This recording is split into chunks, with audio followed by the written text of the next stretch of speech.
The views and opinions expressed by guests on the TWBC podcast are solely those of the guest and do not necessarily reflect the views of, nor constitute an endorsement by the host, TWBC, or the advertisers.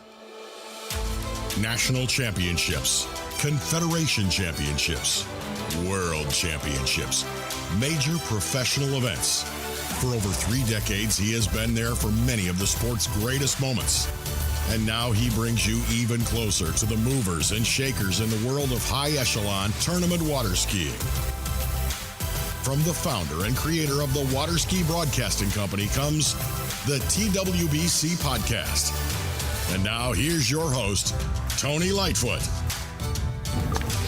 And yes, greetings one and all, salutations to all that have come in and gotten ready to listen to this episode of the TWBC podcast. I am the aforementioned Tony Lightfoot, and here is a rather special episode. In fact, they're all rather special, if we're being honest, but this especially so because this is a skier who comes to us out of Belarus. She is the current Waterski ProTour women's jump champion for that season-long title, and also a multiple-time world champion in the field of cable tournament water skiing. It's Hanna Straltsova out of Belarus. How are you doing? Hi, Tony. I'm good. Thank you for inviting me to your podcast. This is a big challenge for me, so I hope it will be interesting. And I do have to admit, I have been wanting to do this podcast for quite a while, given your status amongst the world's elite. But we were kind of waiting a little bit for your English to actually get to a certain level to where you can you can answer questions with something other than a yes or a no, and just try and expand upon your answers. So I mean that there's that to consider as well. So how much of a challenge has that been really for you within the last few seasons? Because when you first came to the United States, or at least immerse yourself in an all English speaking environment, how hard was it to try and get to where you were to where you are now? I came to States twice. To a ski school, to work in a ski school, and I didn't really know English, but they were Japanese, and I still could work there. And I really started learning English when I decided that I will go to the school here, to Monroe. Mm-hmm. So I studied it really hard for the test. And then my English improved a lot. And then during the school for 2 years, it's been improving because I had to study in English, attend classes, communicate and stuff. And now I'm finished school. I here at Venice, and I just ski, and I don't really need to improve my English anymore. And I kind of got lazy about it. Mm-hmm. So I'm just at that level that I can communicate on a regular basis, and I'm just lazy, to improve. No, but I mean, you pick a little bit of nuances and colloquialisms and that kind of stuff, So yeah, almost forgotten about the fact that you actually ski collegiately for at least 1 or 2 seasons. 2 years. Yes. 2 years. So to get on your LEMS program, you had to have a certain proficiency in English. You had to take the TOEFL test, didn't you, to be able to sign up for any of the classes, right? Yes, I did IELTS. It's another test. And I did my master's degree there, so I had to do another test with math and English to be able to get into master's degree. I don't know how I did it, but somehow, my math score was higher and my English score was lower, but overall it was enough to make it to the masters. I don't know how, but I'm glad it worked out. It didn't surprise me that your maths score would have been higher than English, because I mean there is an awful lot of emphasis placed upon maths teaching, especially among the Slavic nations, of which Belarus, Ukraine, and Russia. It was interesting because I finished school and then I went to the university back home for 4 years, and I studied physical education, so there was no math classes. And I finished it. After 4 years, I decided that I will go to Monroe for a master's, and then I found out I have to take math, and then I just took, I think, 2 months to get ready, and it was enough for me. I wasn't in a math field. I didn't take classes, and then I still was able to pass the test. Yeah, but I mean, you have to admit, I mean, like the standard of maths teaching and the standard of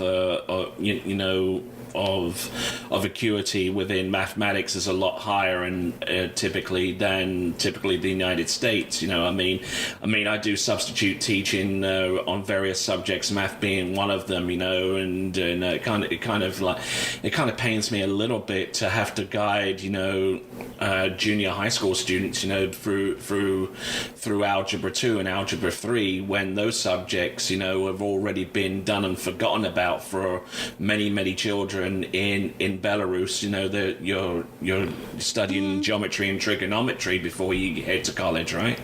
I mean, I can say that we have a good school education, and we have high scores to apply to the universities. Like you have to study those tests.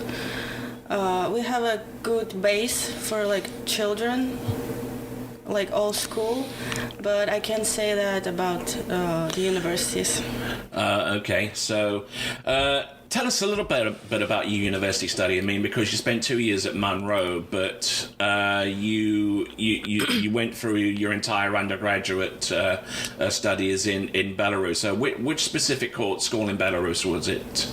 It was a university in my city. Novopolotsk? Yes, Novopolotsk. I went there just because it was convenient. It's a small city. You can get anywhere in 20 minutes. So it was very convenient and comfortable in terms of getting education and skiing and training at the same time. And also, I was thinking about coming to the States to study for quite a while before, when I was in high school, but then I didn't have enough money, and I think I was still small in my brain, I wasn't grown up. I didn't know how everything works, and an injury happened. I broke my ankle. Oh. When was it? It's last year of high school or the first year of the university. But anyway, so I had to do a surgery on it in Germany because our doctors couldn't fix it. They didn't know how to fix it. So it took me a year to get back in sport. And actually the doctor that did my surgery, he said, I don't know, I will fix it, but I'm not sure you will be able to do any sports. Wow. It will be fine for regular living, but I'm not sure. I will do my best, but then no guarantee. Well, that must have been a little bit unsettling, to have gotten that kind of response from someone in Germany that's operated on your ankle. But you persevered enough anyway. You got back to Novopolotsk. I mean, in that world famous training program that they have there, where you trick in the swimming pool during the winter, But Tell us a little bit about that, because that's a little bit of a story that I didn't know about you when we started this interview. Yes. No, so that's why I like stayed in my city to go to the university because of the ankle, and I didn't know if I will be able to ski at all, you know, and I just started university. Well, about our ski program, you know, here in the States, people with money can go buy a boat, buy a ski, and just go out and ski with the family and stuff. Well, our country is not that well off, no. Yes, it's pretty poor. So like, unless you we can't just go and buy a boat, you know, and it's really hard to even transport a boat. You have to pay so much taxes. Yeah. We have two clubs in the country, in Minsk and in Novopolsk, and they are funded by government, by the Ministry of Sport. So back home, like any sports that we have, they are funded from Ministry of Sport. So I will talk about my club. Every year, they invite kids to come and try water skiing. So like at the age of like 6, 7, parents send their kids to the school, and let's say it's 100 kids. Wow. And then, some of them go to learn how to swim first, and then they try to ski. Yeah. So it all starts from the swimming pool. It's a 50-meter swimming pool. Olympic length. Yes. And we always start on 2 trick skis. And then what is the advantage of this program? So let's say 100 people comes, and then a coach comes and looks at all the kids, and then he just chooses 10 the best ones of all of them, and then progresses to the next stage, you know, and learning how to do the basic tricks and learning how to do the basic spins, right? But like you see, there is a lot of opportunities to pick the best ones with a talent, and so he picks a group. Let's say like my coach, he picks a group and then he works with them, but you have to attend, like there is a schedule, you have to attend all the practices, you have to improve, and that's how you stay in there. Like if you don't attend, if you're lazy, if you don't get it serious and you don't improve, you get kicked out. So that's how we get better, I guess. Yeah, because I mean that's one of the first things I would have asked you about how you actually get skiing in Belarus, you know, because it's totally different in the United States. I mean, if you can, it's mostly family based in the United States, to where the kids are part of the family, they learn how to ski, they improve, and they might get good enough to be in a tournament, they'll get noticed and train on from there. It's a lot different in Belarus, you know. So the POL program, it's always kind of intrigued me a little bit, because, you know, from the point of view of learning how to trick, you know, because one of the most difficult things that anyone can do within water skiing is actually to learn your basic stance in tricking and learn how to pull in relation to the rope and the handle, and not lean back and lean forward and lean to the side and lean that kind of stuff. In Belarus, in that tricking program, you learn your stance, the correct stance, very, very early, being straight up and down and not using too much of your shoulders or your hips to actually make the ski turn. You know, you learn how to keep your weight centered over the ski. Is that a pretty accurate assessment? Yeah, I think it's just the way our coach taught us.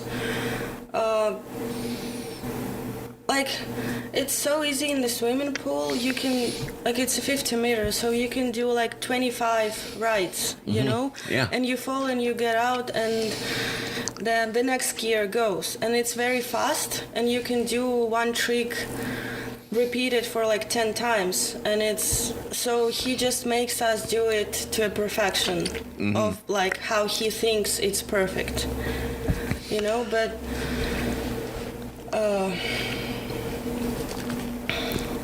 it's a really good way to put kids on a path to success, on like trick skis, on like how to teach them ski, and it's also cheap.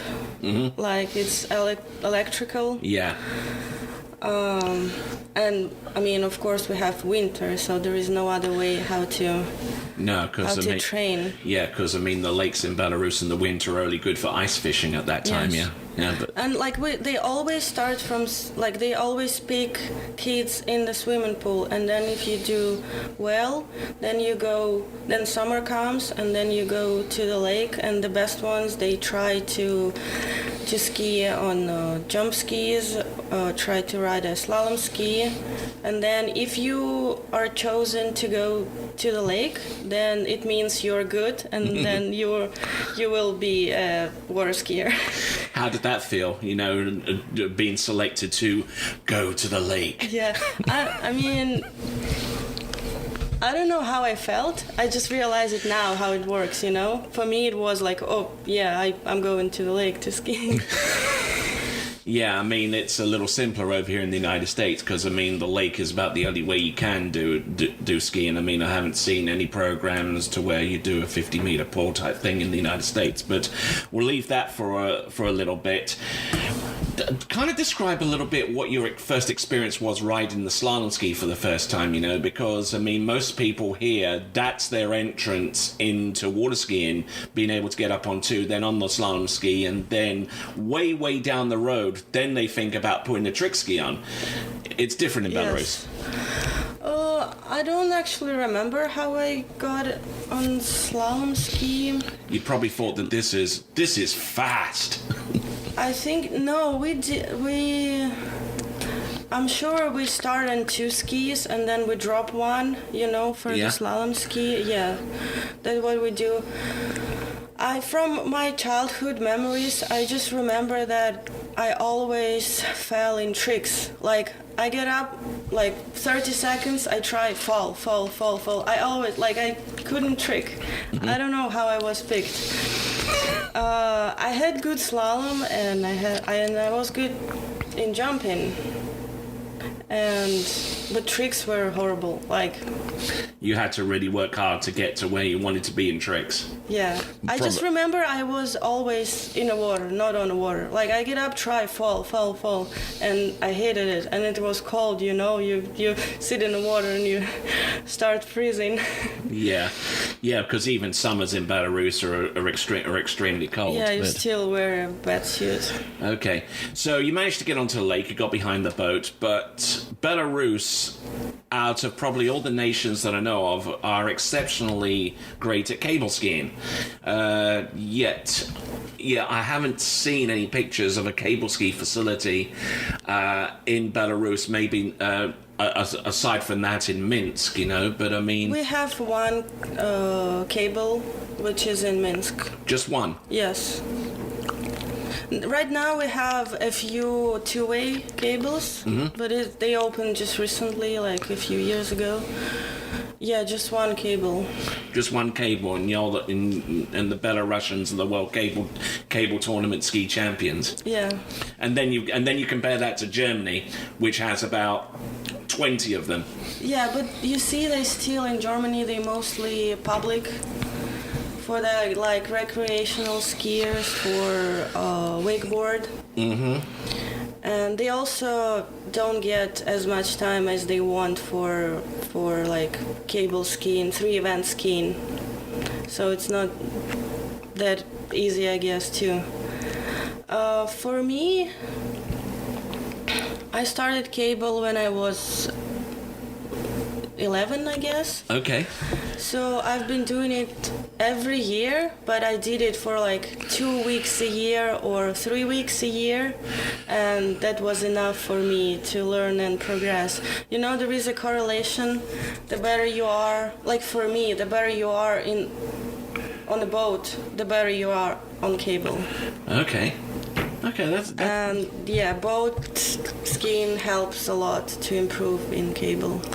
excellent stuff. Now, everyone that I know of, anyone knows you not so much for slalom or for tricks, but it's for your jumping.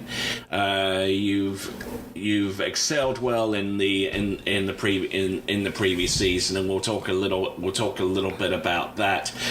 But when did you personally realize that, you know, I've got something good here with jumping? Maybe not so much with tricks, because you said it yourself. You fell. Mm-hmm. But when you got on those jump skis and you started hitting the ramp and getting some decent distance, when did you have that epiphany and like saying, okay, well, I've got something here?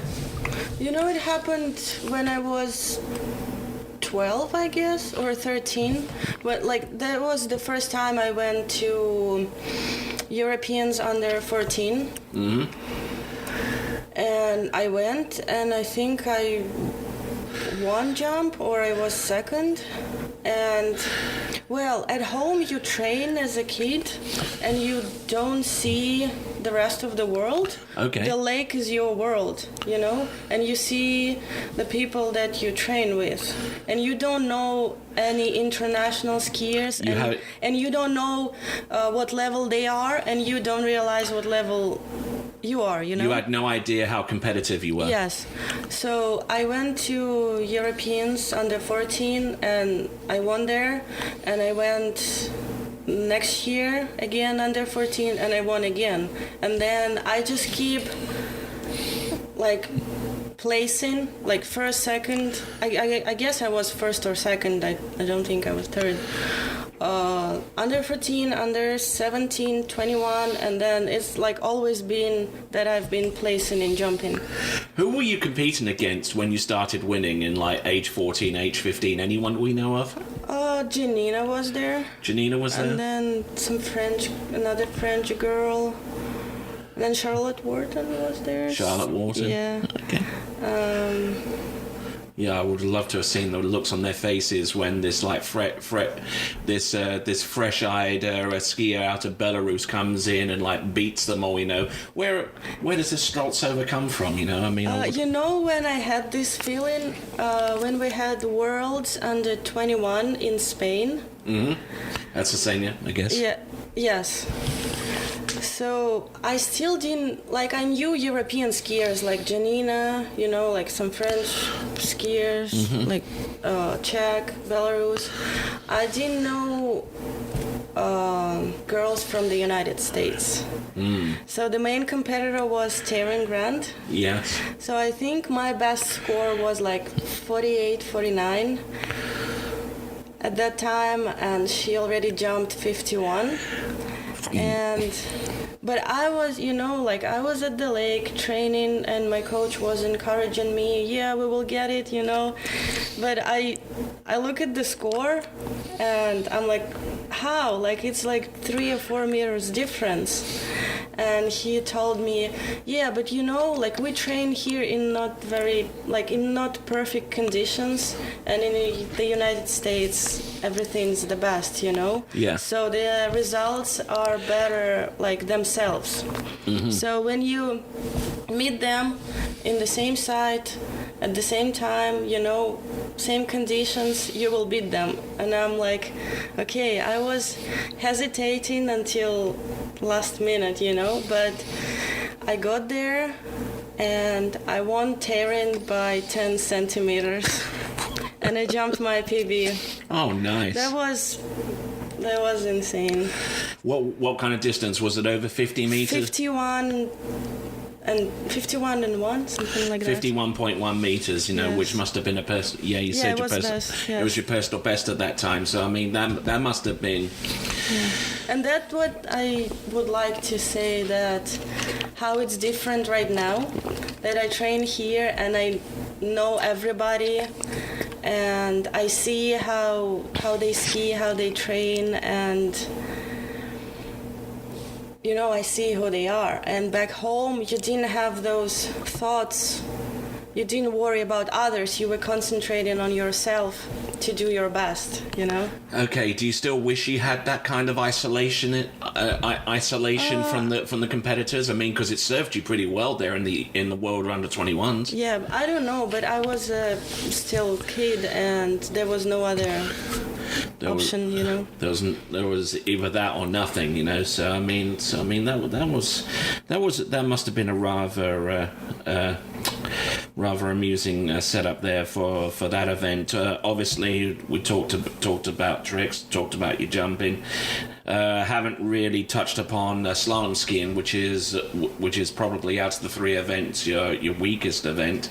Have you made any strides to try and seriously improve your slalom at all, to try and bring you up a little bit higher in overall? Yes. I guess since last year, yeah, I've been working on changing my technique, because Jay says I'm strong and I can be good in slalom. I just need little things to change, you know, in my technique. So I feel better right now. I just need more time and practice and tournament practice to let it raise, kind of, you know. Yeah, because I mean you ski here over at Bennett's, and you know what the bar is so far as slalom skiing is concerned. I mean, because you hear it every single weekend. You see and hear of skiers like Regina and Whitney and all those skiers getting into 10.75 meters, and that's a pretty tough ask for any skier. But for an overall skier such as yourself, certainly very very tough to achieve. But I mean, I like to slalom, so it's not like I have to do it for overall. You know, I like it itself. So I hope I will be better. Okay. It's just when I was taught how to slalom ski, you know, our coaches, they were back home, and at that time there were no no one that was specializing in some of the newer techniques. There were no videos, no footage on the internet. It wasn't that popular as nowadays. You know, you go online and you find the video and you can learn from it. So back in the day there was nothing. So they taught us how they thought it should be, and it wasn't quite right. So now I had to relearn little things to get better and improve, you know. I'm sure that the skiers and the coaches over there in Belarus will probably be thankful for TWBC for some of the footage that comes through. I mean, you have access to YouTube in Belarus, yeah, I guess. Yeah. Of course. Yeah. I mean, no, it's like, yeah, I mean, it's so easy right now, and you can look so many videos of different techniques and compare and learn, you know. They didn't have it back then, and yeah, but yet, even though you didn't have it back then, you're still able to ski better than average in slalom and pack quite a punch so far as the overall is concerned. Yeah, and I may say that I always placed in jump, and the other medal it was either trick or overall. So yeah, obviously a lot of work to do with slalom to try and bring that on a par with tricking and jumping. But let's go a little bit to last year, because I mean you won several titles, the Masters, you won King of Darkness, I think you won quite a few others, but let's home in upon the cable skiing a little bit, because you won, what was it? You actually won the slalom, I believe. I was third. Third in slalom, and One tricks, and then I got second in jump.